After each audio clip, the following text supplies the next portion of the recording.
राज्य मंत्री बच्चू कडू को चांदुर बाजार प्रथम श्रेणी की कोर्ट ने 25,000 रुपए जुर्माना और 2 महीने कैद की सजा सुनाई है। उन पर 2014 के विधानसभा चुनाव में अपने हलफनामे में मुंबई के एक फ्लैट की जानकारी छिपाने का आरोप है। चांदुर बाजार से भाजपा के पूर्व पार्षद गोपाल तिरमारे ने मांग की है कि लोगों को गुमराह करने वाले बच्चू कडू को मंत्रालय से इस्तीफा दे देना चाहिए। 2014 के विधानसभा चुनाव के दौरान बच्चू कडू ने चांदुर बाजार निर्वाचन क्षेत्र से अपना नामांकन पत्र दाखिल किया था। बच्चू कडू ने नामांकन पत्र दाखिल करते समय संपत्ति का ब्यौरा दिया था। इसमें मुंबई में उनके स्वामित्व वाली फ्लैट के बारे में जानकारी नहीं थी। तत्कालीन भाजपा पार्षद गोपाल तिरमारे ने 27 दिसंबर 2017 को असेगांव थाने में शिकायत दर्ज कराई थी। इस समय पुलिस ने बच्चू कडू के खिलाफ लोक प्रतिनिधित्व अधिनियम के तहत मामला दर्ज किया था। पूरे मामले की जांच पड़ताल के बाद चांदुर बाजार कोर्ट में बच्चू कडू के खिलाफ चार्जशीट दाखिल की गई थी। अदालत ने मामले में सभी सबूतों की जांच के बाद बच्चू कडू को 25,000 रुपये जुर्माना और 2 महीने कैद की सजा सुनाई है। इस फैसले पर अपनी प्रतिक्रिया देते हुए बच्चू कडू ने कहा कि अदालत के फैसले का मैं सम्मान करता हूं, लेकिन मेरे खिलाफ इस तरह का फैसला नहीं आना था। बाइट बच्चू कडू। बच्चू कडू ने नामांकन पत्र दाखिल करते समय अपनी संपत्ति का ब्यौरा छुपाया। याचिकाकर्ता गोपाल तिरमारे ने मांग की है कि गलत तरीके से चुनाव जीतने वाले बच्चू कडू ने लोगों के साथ विश्वासघात किया है। ऐसे में उन्हें मंत्री पद से इस्तीफा दे देना चाहिए। ज्या ठाणेदारानं एका गरीब माणसाला 20,000 रुपये घेऊन लुबाडलं होतं, त्या ठाणेदाराला आम्ही थोडासा आमच्या पद्धतीनं सबक दिला होता, म्हणून त्यानं ते डाव काढला आणि आशेगावला त्यानं ते तक्रार घेऊन घेतली। दुसरा एक विरोधक पकडला, अशातून हे केस निर्माण केली। त्याच्यात 2 महिन्याची सजा आणि 25,000 रुपये दंड आम्हाला ठोठावला आहे। आम्ही वरच्या कोर्टात जाऊ, त्याच्यानं काही होणार नाही, मला आत्मविश्वास आहे। वरचं न्यायालय आमच्यावर न्याय करेल असं आम्हाला पूर्ण आहे। यावरून बच्चू भाऊ कडू यांनी जनतेची दिशाभूल केली, जनतेची फसवणूक करून निवडणूक जिंकले आणि त्यांच्यावर जो आरोप होता तो आज रोजी न्यायालयाने त्यांच्यावर शिक्कामोर्तब केला।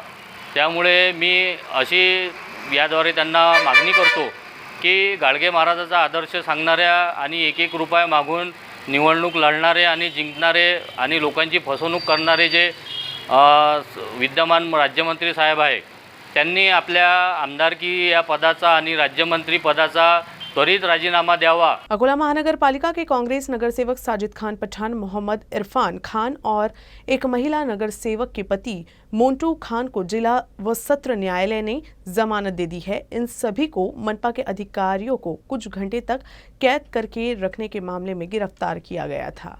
राज्य चुनाव आयोग ने 1 फरवरी को महानगर पालिका के चुनाव के सिलसिले में प्रभाग रचना की घोषणा की थी।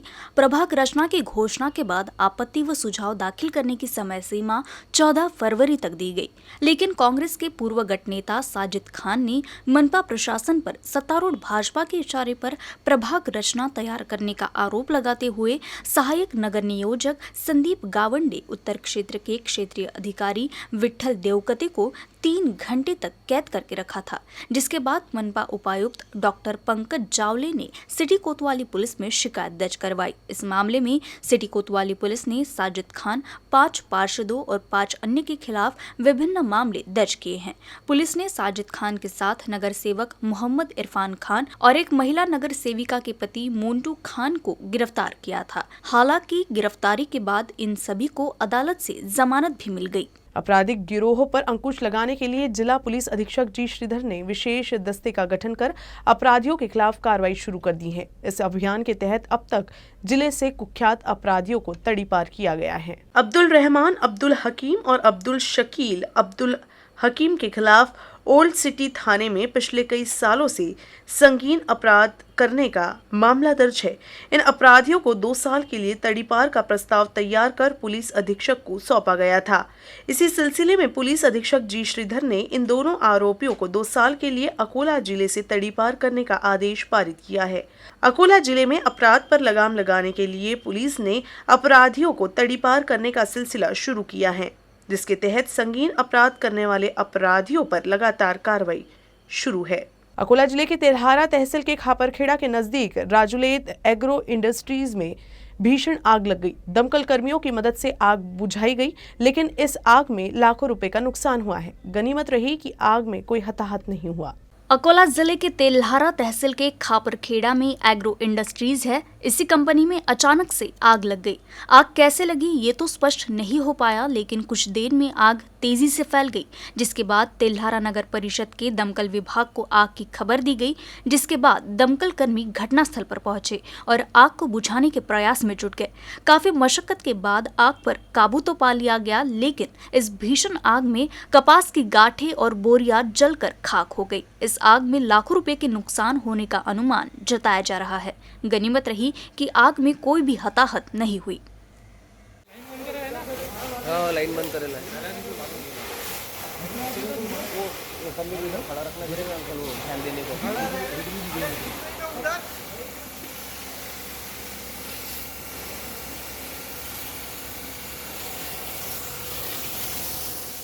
अकोला जिले में बार एसोसिएशन का चुनाव शांतिपूर्ण तरीके से संपन्न हुआ।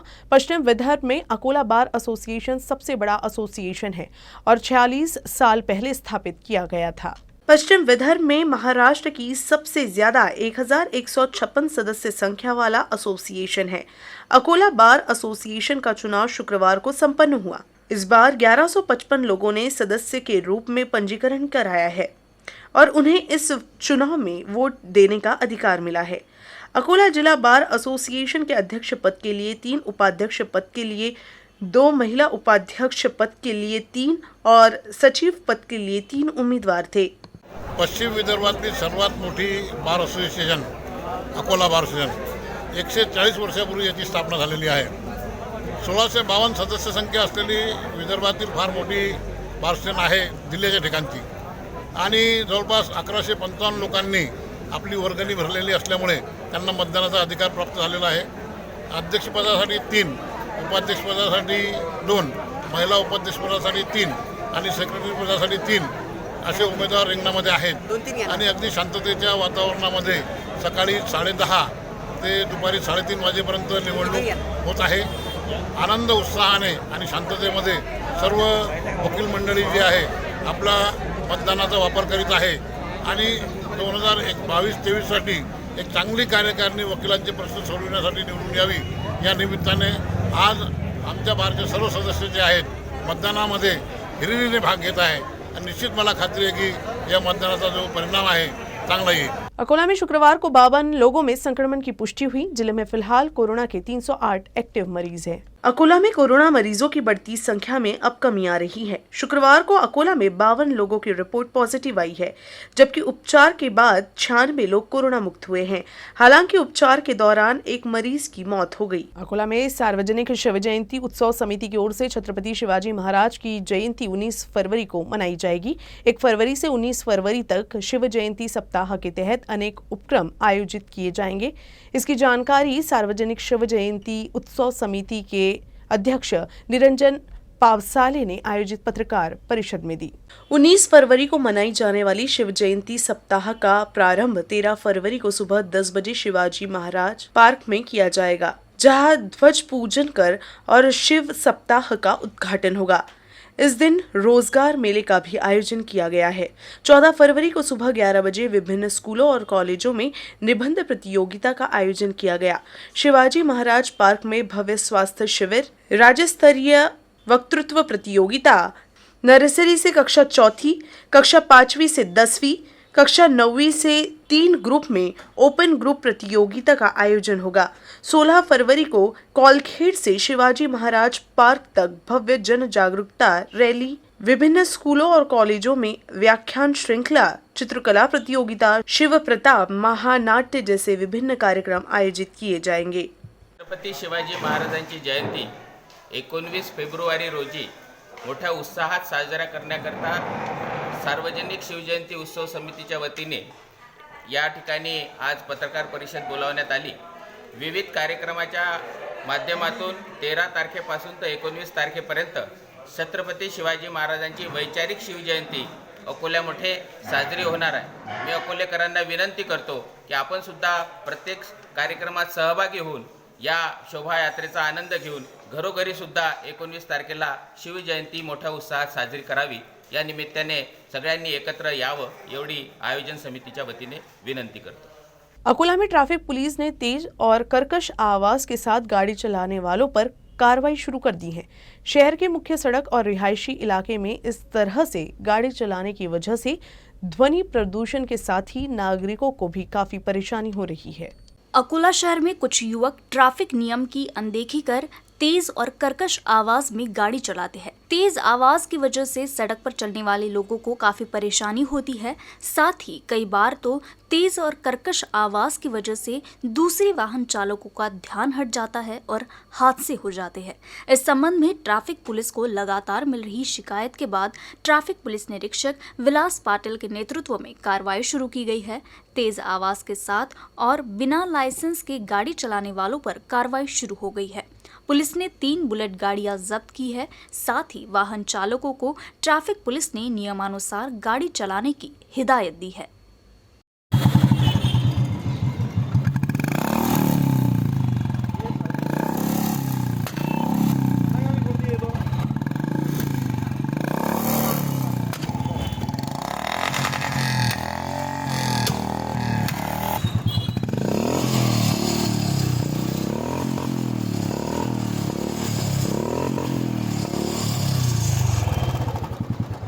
विदेश में स्कॉलरशिप पर उच्च शिक्षा के लिए चयन होने के बावजूद अकोला में एक छात्रा को विमान किराए के लिए मंजूरी का इंतजार करना पड़ रहा है। जब वंचित आघाड़ी को इस संबंध में जानकारी मिली तो आंदोलन का जरिया अपनाने के बाद समाज कल्याण आयुक्त ने खुशबू जगताप को ऑस्ट्रेलिया जाने के लिए विमान का किराया मंजूर किया।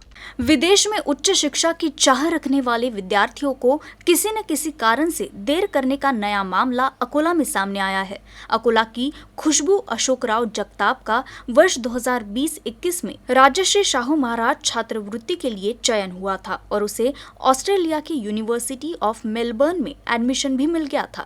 लेकिन उसके परिवार की सालाना आमदनी 6 लाख ही थी, जिससे उसे सरकार द्वारा जाने के लिए किराया उपलब्ध कराया जाता। खुशबू के क्लासेस 21 फरवरी से शुरू हो रहे थे, लेकिन सरकारी कामकाज में देरी की वजह से न तो उसे विमान का किराया मिल रहा था और न ही उसके लिए सीट कंफर्म कराई जा रही थी। ऑस्ट्रेलिया जाने का समय नजदीक आने के बावजूद सरकारी काम में लापरवाही की वजह से खुशबू काफी चिंतित थी।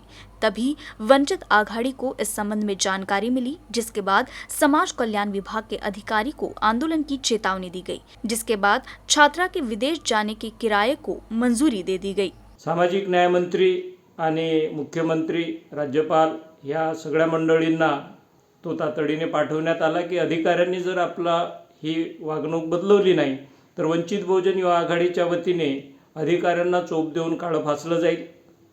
त्यावर काल रात्रीपासून सूत्र हलायला सुरुवात झाली। सामाजिक न्याय मंत्र्यांचे पीए जोशी यांनी मला एक मेसेज पाठवला की ह्या विद्यार्थ्यांच्या समस्येची तातडीने सोडवणूक करण्यात येईल। काल दिवसभरामध्ये अवर सचिव अश्विनी अमगर, सामाजिक न्याय विभागाचे सचिव मोरे साहेब या सगळ्यांनी ही फाईल मार्गी लावली, मंत्र्यांची सही झाली आणि आदिनाथला 1 वर्षाची मुदतवाढ मिळालेली आहे। लवकरच त्याची शिष्यवृत्ती सुद्धा मंजूर होईल, म्हणजे हा विद्यार्थी बेघर होण्यापासून वाचेल। भीम आर्मी द्वारा अकोला के जिलाधिकारी को निवेदन सौंपा गया। संविधान ने देश के नागरिकों को धार्मिक व्यक्तिगत स्वतंत्रता दी है और हम हिजाब प्रतिबंध और हिजाब का विरोध करने की प्रवृत्ति का भीम आर्मी ने विरोध किया है। मैं फिरोज खान पठान, भीम आर्मी जिला अध्यक्ष। आज जिलाधिकारी के माध्यम से राष्ट्रपति जी को हमने निवेदन दिया। जो कर्नाटक में हिजाब का विरोध चालू है, हम उसका निषेध करते हैं। जो अपने समाज में, हमारे मुस्लिम समाज में जो हिजाब है वो तो कायदा लागू है, उसका निषेध करते हैं हम। उसके विषय में हमने आज भीम आर्मी ने और भीम आर्मी के पूरी टीम ने जिलाधिकारी साहब को निवेदन दिए। जय भीम आर्मी। न्यूज रूम से बस इतना ही। खबरों का सिलसिला यूं ही चलता रहेगा। आप देखते रहिएगा UCN न्यूज अकोला।